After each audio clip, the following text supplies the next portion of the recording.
네, 안녕하세요. 오늘은 교통사고 처리 요령에 대해서 말씀드리겠습니다. 그동안 22편에 걸쳐서 어떻게 하면 안전하게 운전을 하느냐, 교통사고를 줄이느냐, 이 사고에서 좀 예방을 하느냐에 대해서 말씀드렸는데, 오늘은 이제 메인 이벤트, 교통사고가 났을 때 어떻게 처리를 해야 되느냐 하는 부분 가지고 한번 오늘 말씀을 나눠보겠습니다. 오늘은 총론에 대한 것을 주로 얘기를 하고, 이제 여기 세부적으로 들어가서 각 강론에 대한 것은 이제 한 건 한 건 나누어서 한번 말씀을 드려보고자 하고요. 우선 교통사고가 나게 되면 이제 사람을 다치게 하는 경우가 있고, 오토바이하고 충돌하는 경우가 있겠죠. 물론 오토바이 충돌하게 되면 사람 다치게 하는 경우가 거의 비슷하고요. 또 자동차끼리 접촉을 하는 경우도 있고요. 자동차끼리 접촉을 하더라도 상대방 운전수가 또 다칠 수가 있겠죠. 뭐 기타 이제 물건을 다치게 고장나게 하는 파손시킨다든가 뭐 이런 사고가 있겠죠. 그러면 이제 그 경우에 따라서 이제 현장에서 뭐 당사자끼리 서로 협의해서 네 차 네가 고치고 그냥 서로 가자 이렇게 헤어지는 경우도 있고, 거기서 이제 서로 트러블이 생기면 이제 또 경찰관이 인지를 하게 되면 이제 파출소 지구대로 이제 가게 되죠. 거기서 이제 마무리가 되는 경우도 있지만, 이제 사건이 커지면 이제 본서 경찰서로 가고, 거기서도 이제 조서를 꾸미고, 물론 교통계가 있고 조사계가 있는데, 이제 그러고 나서도 거기서 벌금형이라든가 이렇게 끝나는 경우도 있지만, 이제 검찰로 송치를 하고, 또 검찰에서도 또 다시 사안이 복잡하게 되면 또 조사를 하고, 중대하면은 조사를 하고, 경우에 따라서는 이제 법원으로 넘어가서 판결까지 이제 이르게 될 수가 있겠죠. 이렇게 이런 절차로 이제 가게 되는 것이고요. 그다음에 이제 그러면 이제 현장에서 사고가 났을 때 뭐 여러 가지 뭐 사람이 다치거나 이제 그냥 물건을 손괴하는 경우 여러 가지 경우가 있겠지만, 현장에서 이제 가벼운 경우 이제 정신을 차릴 수 있는 상황에서는 여러분은 우선 이제 싸우지 말고 상대방하고 우선 뭐 안부를 먼저 묻는 것이 좋습니다. 서로 다치신 데 없느냐 이렇게. 그래서 상대방이 서로 마음이 서로 이제 통할 수 있도록 이렇게 릴렉스하게 해주는 거 좋고요. 싸우지 말고요. 그 다음에 요즘에는 블랙박스가 꼭 있기 때문에, 만약 블랙박스 설치를 안 한 차가 있으시면은 꼭 블랙박스 설치하십시오. 교통사고 굉장히 중요합니다. 그래서 이제 싸우지 않아도 이 블랙박스 보고 보험사에서 뭐 과실 여부라든가 뭐 잘못 여부, 물론 이제 경찰관에게 제출하면 이제 경찰관서에서도 이제 그걸 가지고 판가름을 하게 되겠죠.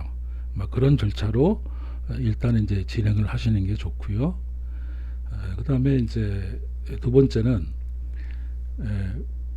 이 블랙박스에 들어가 있는 이제 메모리 칩을 경찰관에게 제출하느냐 안 하느냐는, 우리가 이제 법에 보면 자기한테 불리한 증거는 제출 안 해도 상관이 없거든요. 그럼 여러분이 바로 현장에서 파악할 수가 없잖아요. 내가 잘못했는지.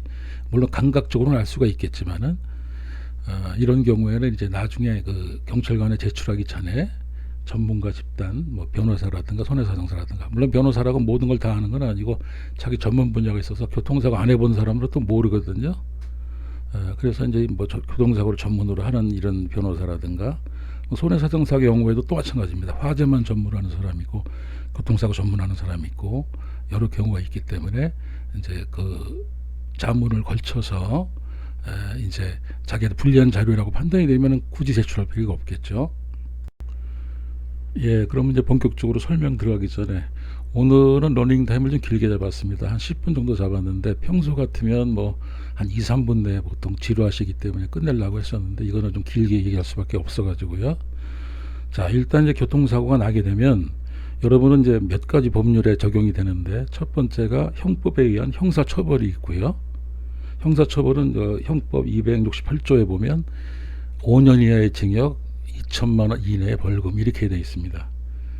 그 다음에 이제 민법에 의해서 민사책임이 발생을 하고, 민사책임은 발생할 필요가 없는 게 이제 보험을 종합보험을 가입을 해놓으면 무한대로 보상을 해주고, 다만 이제 대물 같은 경우는 이제 한도가 있지만, 한도도 요즘에는 이제 비싼 외제차가 많으니까 좀 한도를 높여드는 것이 좋겠죠. 그 다음에 이제 가벼운 사고 같은 경우는 이제 도로교통법에 의한 범칙금이 나가게 되겠죠. 그리고 이제 새로 나오는 이제 서로 들어보시는 봤겠지만은 이제 교통사고 처리 특례법이라는 것이 있습니다.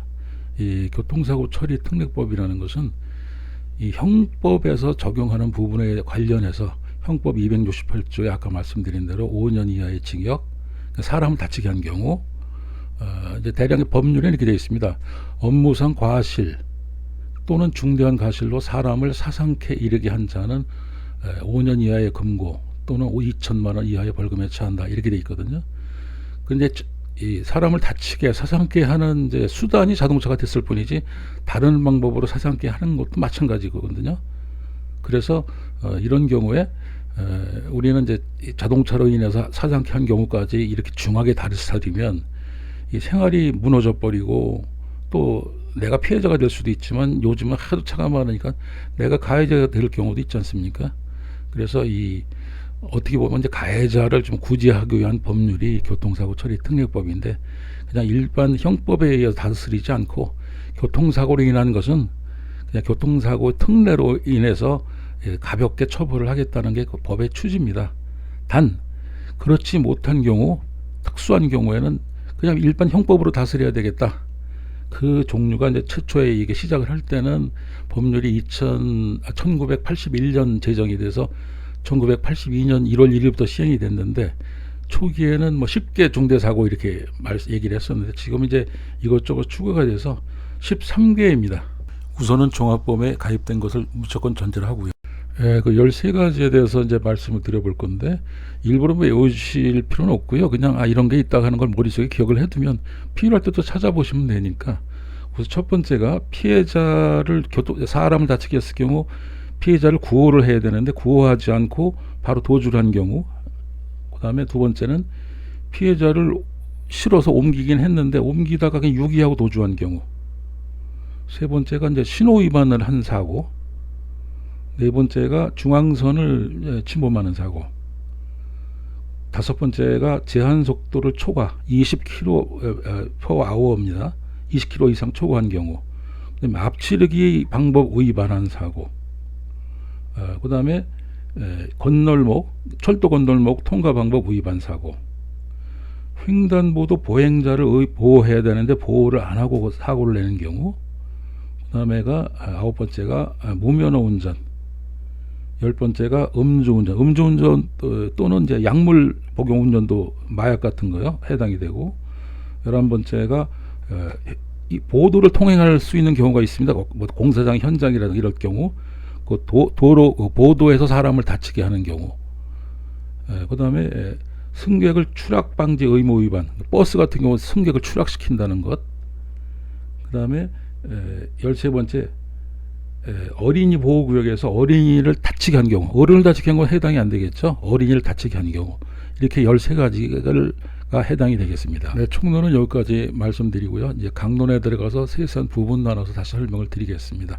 네, 오늘 여기까지 하겠습니다. 감사합니다.